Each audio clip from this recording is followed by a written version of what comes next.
మీరు లోకానికి ఏమై ఉన్నారంట? ఉప్పై ఉన్నారు. ఏమై ఉన్నారండి? ఏమై ఉన్నారు? ఏం నాగరాజ్, ఏమై ఉన్నావు? ఉప్పు ఎంత వేసుకుంటారండి? ఎందుకు ఉప్పుతో పోల్చాడు? ఎందుకు ఉప్పుతో పోల్చాడు?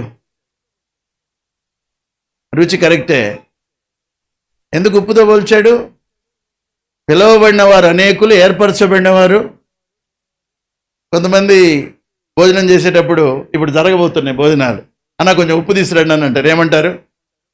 పోయి ఒక కిలో పోసేస్తాం ఆయన మీద, కొంచెం అలా ఆశీర్వాదం తీసుకొని వెళ్ళేవాళ్ళు కొద్ది మందే. ఏంటంటే మందిరంలో ఉంటారు చాలా మంది, ఆశీర్వాదాలు తీసుకొని వెళ్ళేవాళ్ళు. ఏం సిస్టర్, ఉమా సిస్టర్, అవునా కాదా? Are you a blessing? Are you a salt?